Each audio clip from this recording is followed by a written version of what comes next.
Nu ką, bičiuliai, dar vienas populiarus automobilis Lietuvos žemelėje. Peugeot 2008. Ir nepergyvenkit, ne benzinas šį kartą, o dizelis. Baltos spalvos, iš Ispanijos, neturi absoliučiai jokių rūdžių. Ispanijoje, vat kas gerai, kad sausas šiltas klimatas, taip kad automobiliai nerūdija. Neturi jokių absoliučiai rūdžių, nebuvęs niekada auto įvykiuose, nei viena kėbulo dalis nėra dažyta. Viskas originalu. Pakeistos grandinės buvo, yra įrašai, visa pilna istorija iki pat dabar ir istorija yra iš Ispanijos. Kas buvo daryta, taip toliau galima su ChatGPT ar kažkokią kitą programą išsiversti visus išrašus ir matysit, kas buvo daryta. Soriukas truputį murzinas atrodo, nusiploviau, kol grįžau į aikštelę, toks oras, kad lietus lyja ir vėl, kaip sakant, automobilis purvinokas. Nu, bet čia, kaip sakant, purvas ne defektas, svarbu, kad viskas būtų vizualiai ir techniškai gerai. Jokių ten burtų nėra pridaryta jam, jokių skysčių nuotekių, važiuoja gerai, niekas nebarška, netarška, žieminės padangos uždėtos, kaip sakant, pilnai paruoštas eksploatacijai, lietuviška techninė apžiūra praeita. Tokios apdailos, štai toks vidus, viskas gražu, sėdynės tvarkingos, nesuplyšusios, neištrintos, ne dar kažkas įvykė. Čia viskas irgi gerai, vairuotojo sėdynė, po rulonai neišsėdėti, visur viskas gerai. Čia va tik toks vienas defekčiukas. Taip, čia daugiau visur viskas kaip turi būti. Keleivė sėdynė, taip pat viskas gražu. Automobilyje kvepia,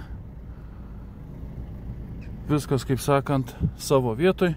Mechaninis, 6 pavarų, 1,5 litro, 81 kW, 22 metų Peugeot 2008.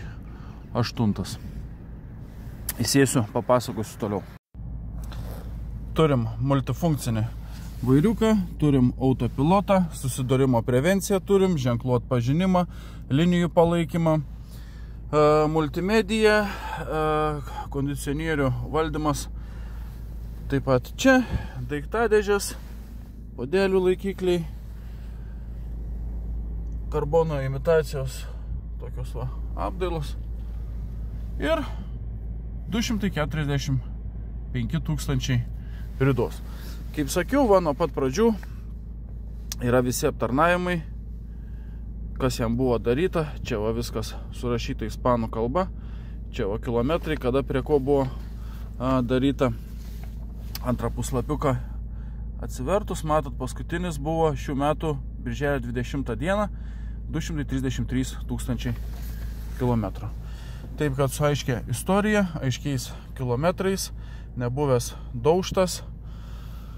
Iš Ispanijos be jokių rūdžių automobilis. Taigi, 22 metai, 1,581 kW dizelinis 6 laipsnių mechaninė dėžė. Jeigu domina toks automobilis, šito automobilio kaina būtų 12 200 eurų. Galite atvažiuoti į vietą, galite rezervuotis, kaip jau jums patogu, taip, ir apsižiūrėti, kaip sakant, prasibandyti tą automobilį. Yra draudimas, yra, kaip sakiau, technikinis, yra numeriai, galite sėsti, prasilėkti, prasibandyti, prasivažiuoti, kaip sakant, pasimatuoti ir nuspręsti, norite tokio automobilio ar nenorite. Kaina, kaip sakiau, 12 200 eurų, na, o su manimi galite susiekti, kaip visada, kontaktais virš galvos. Važiuojame autobrokeris Facebookas arba Instagramas, arba nurodytų telefono numerių. Na, o mūsų visus parduodamus automobilius galite pamatyti vienoje vietoje, autobrokeris.com svetainėje. Užeinat, po kiekvienu video yra automobilio pavadinimas. Jeigu automobilis domina, pasispaudžiat, niekur neišeidami patogiai iš svetainės, pasižiūrite video apžvalgą apie automobilį ir nusprendžiate. Norite tokį automobilį? Nenorite? Nenorite, pasižiūrite kitus, galbūt kažko užsimanysit. Ačiū uždėmesi, bičiuliai, šiam kartui, kaip sakant, tiek. Susimatysime sekantį kartą.